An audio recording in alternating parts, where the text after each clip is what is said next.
Renungan Minggu Prapaskah ketiga tahun C 2022.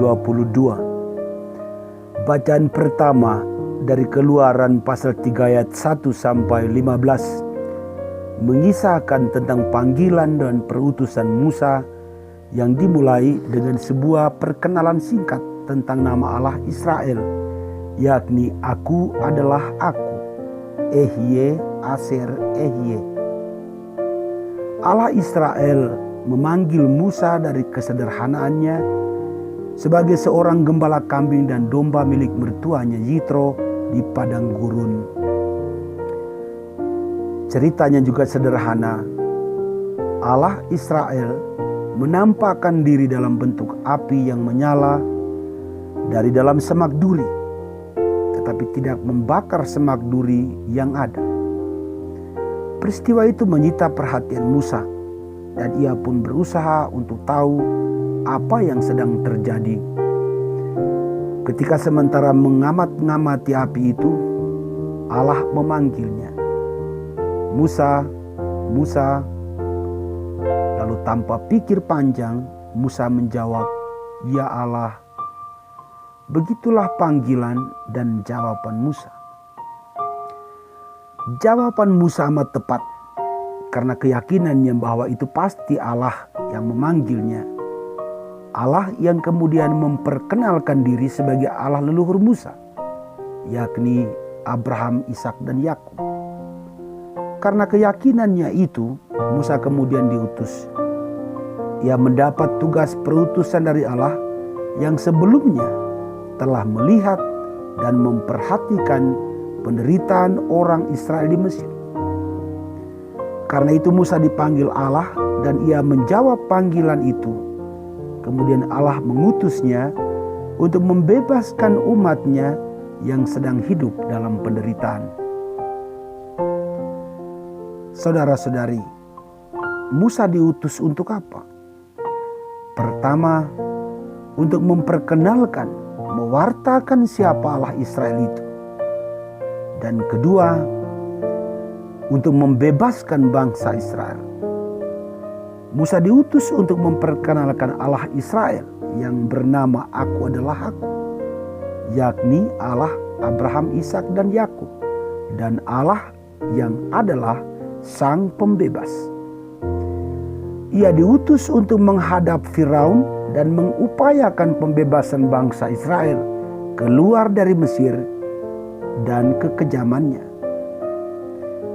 Dari kisah panggilan, jawaban, dan perutusan Musa tadi menyampaikan pesan amat penting bahwa perjuangan pembebasan dari situasi yang susah, sulit, penuh penderitaan, dan tidak enak di dalam kehidupan ini adalah merupakan sebuah proses panjang yang tentu tidak semudah membalik telapak tangan.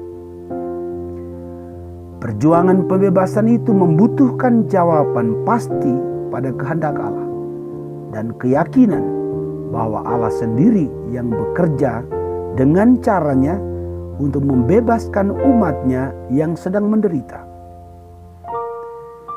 Bacaan kedua dari surat pertama Rasul Paulus kepada jemaat di Korintus pasal 10 ayat 1 sampai 12 mengingatkan kita bahwa Allah Sang Pembebas itu adalah Tuhan sejarah yang telah membebaskan bangsa Israel dan leluhur kita. Ia telah membebaskan bangsa Israel melalui figur Musa dan kini sedang membebaskan kita dalam figur Yesus Kristus Tuhan kita sebagai Musa baru. Karena itu Santo Paulus mengajak kita untuk jas merah. Jangan sekali-kali melupakan sejarah, tindakan keselamatan yang telah dilakukan Allah terhadap bangsa Israel, terhadap leluhur kita, dan terhadap hidup kita sendiri pada masa-masa yang telah berlalu dan hingga kini dan di sini. Hic et nunc. Kita diajak untuk tetap setia pada kehendak Allah supaya kita tetap hidup dan selamat. Tidak seperti sebagian orang dari bangsa Israel yang lupa dan melawan Allah di padang gurun, sehingga berujung pada kematian. Mereka tewas. Begini kata Paulus kepada jemaat Korintus dan juga untuk kita.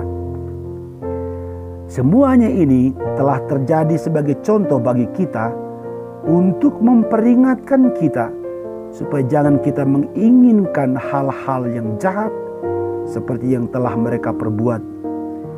Demikian pula janganlah bersungut-sungut seperti yang dilakukan oleh beberapa orang dari mereka, sehingga mereka dibinasakan oleh malaikat maut. Semuanya ini telah menimpa mereka sebagai contoh dan dituliskan untuk menjadi peringatan bagi kita yang hidup pada waktu di mana zaman akhir telah tiba. Saudara-saudari, peringatan itu keras untuk hidup kita supaya kita tidak lupa peran Allah dalam hidup kita selama masa prapaskah ini. Bagaimana caranya? Pertama, kita berusaha menyelamatkan orang lain seperti yang Musa buat untuk bangsa Israel dengan cara memperhatikan sesama kita yang berkekurangan. Kedua, mengarahkan dan menyerahkan diri kita pada Allah yang telah kita kenal dan imani melalui pembaptisan kita. Ketiga, kita berusaha untuk bertobat, bermetanoia, berbalik dari kelakuan-kelakuan melawan Allah dan menyusahkan sesama kita. Bacaan Injil Lukas pasal 13 ayat 1 sampai 9 mempertegas bagaimana upaya kita untuk menjadi orang Kristen yang berguna bagi Allah dan sesama. Melalui Injil Lukas, Tuhan Yesus mengajak kita untuk menjadi pribadi-pribadi seperti pohon yang berbuah. Sebagaimana pohon yang baik menghasilkan buah-buah yang baik, demikian juga kita mesti berusaha untuk menghasilkan buah-buah pikiran dan hati yang baik bagi Tuhan, bagi sesama, dan bagi pribadi kita sendiri. Jika kita mau berbuah banyak dan berguna, maka ada syaratnya. Pertama, tidak lupa akan sejarah penyelamatan Allah dalam diri kita hingga saat ini. Merefleksikan peran Allah bagi hidup kita dan bersyukur padanya. Kedua, lebih mengarahkan diri pada Allah selama masa prapaskah ini. Kita terus-menerus mendekatkan diri pada Allah dengan doa. Dan ketiga, bertobat, menyesali kelemahan dan kekurangan, lalu berbalik kepada Allah. Saudara-saudari, kita mesti berjuang untuk hal-hal yang dianjurkan sabda Tuhan hari ini. Karena kita dipanggil dan diutus untuk berbuah atau menghasilkan banyak buah. Dalam bahasa Yunani, polikarpus. Poli artinya banyak, karpus artinya buah.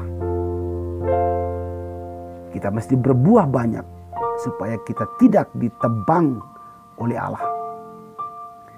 Akhirnya, yang belum berbuah supaya dipupuk dengan mati raga, pantang puasa, amal kasih, doa, dan tobat. Tuhan masih memberi kesempatan untuk kita.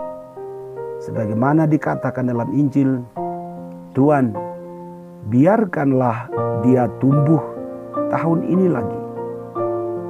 Aku akan mencangkul tanah sekelilingnya dan memberi pupuk kepadanya. Mungkin tahun depan ia berbuah, jika tidak, tebanglah dia. Ini masalah tebang. Tidak takutkah? Saya takut. Nah, saudara-saudari, mari kita memakai masa prapaskah ini dengan baik-baik supaya kita jangan ditebang.